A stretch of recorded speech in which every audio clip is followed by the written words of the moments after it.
How's it going, guys? It is Fake Thriller, and I'm here to talk to you about how there are only 13 days until Battlefield 4 is released. And in today's video, I sort of want to do what a couple other people have done in the past couple of days, and that's talk about the beta, and now that it's over with, sort of how it went for me, and how the overall community seemed to have gauged the 2 weeks that the beta was out.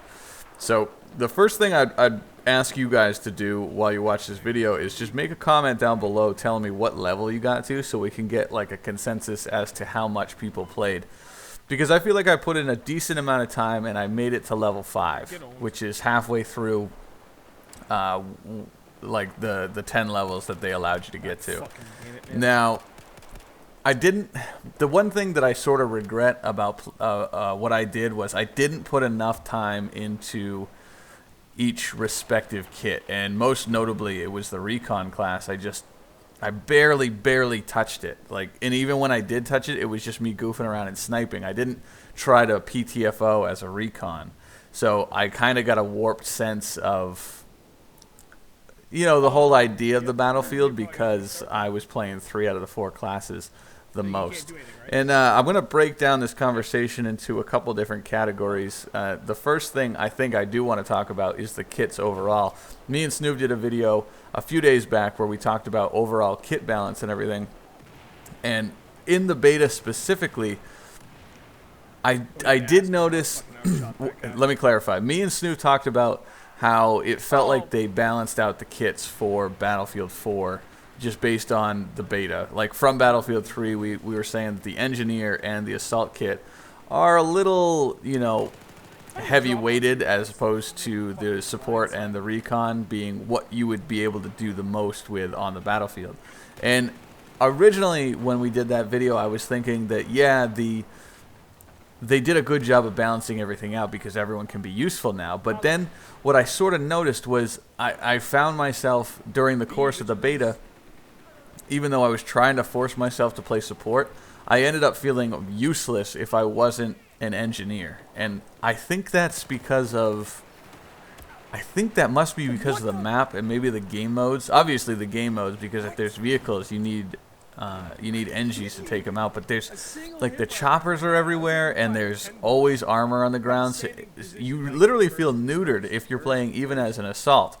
And I know the Recon probably has the ability to take care of these guys much easier than anyone but the Engineer, because you could parachute in and C4, but almost always that feels like a suicide run. So believe it or not, I feel like on Siege of Shanghai, the most effective class was the Engineer. And I think when you talk about class balance, it's going to go back and forth depending on what map you play on. And but overall, it seems like there's a good balance. Not much use for support, to be perfectly honest. That's sort of what I got out of the beta, but we need to talk about map-specific things once the full game comes out. The second thing I want to talk about is the map itself. And I can already feel Siege of Shanghai replacing Operation Metro. It's like, I don't know how many of you are still playing Battlefield 3, but the last time I was playing Battlefield 3 on Metro, I was sort of like taking it all in and realizing that I've been doing this for 2 years. I've been playing this Metro map, these game modes, for 2 years. I know everything about Metro. And I think back to even the beta. Like, I remember spawn trapping people on the beta on the PS3 on Metro, and I can already feel the feelings like that melding into Siege of Shanghai. It's going to be like you're going to be jumping off roofs and everything 2 years from now, and you're going to be thinking like good old Siege of Shanghai. It's a good map, but there's some particular flaws, and I think those flaws will be remedied when the full game comes out and people have things unlocked.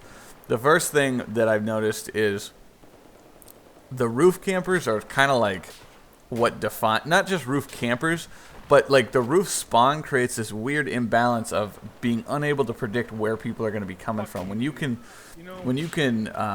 parachute in and land on ledges and stuff, people are in bizarre places that just don't even make sense. Whether they're sniping or not, it makes it hard to play. But I think once the full game comes out and we have commanders who can launch cruise missiles into the tops of these buildings, and we have all the different gadgets like mortars and so on and so forth, that we'll be able to take out the roofs pretty completely, at least to the point where it's not going to be 6 people sitting on one roof. And so overall, Siege of Shanghai, good map, good for the beta, and I'm excited to see what else the full game has in store. The final thing I want to talk about is just overall balance, and it kind of goes in with both topics that I just talked about before. Me and Snoop put out a video the other day talking about RPG lock-ons, and I just read confirmation over on Reddit that they have removed the ability for the RPG to lock on. And I think that's directly due to the feedback that we gave during the beta.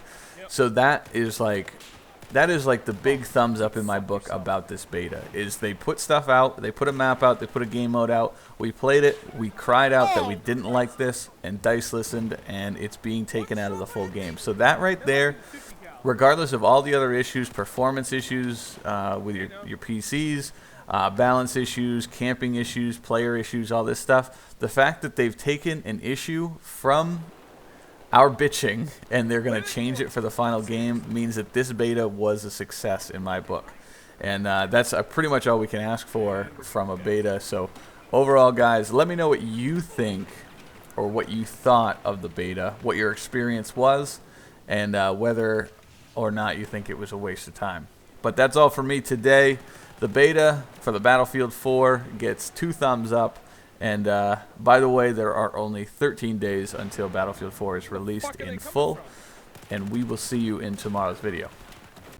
For those that are fans of the Battlefield Friends show, as well as other shows by Hank and Jed and Johnny Ethco, you should head on over to their store and check out all of the awesome merchandise they have to offer. Hell, you can even have the Noobin Gang sing Happy Birthday to a Friend. It's all in the store, so head on over to take a look, or someone's going to throw ammo at your face.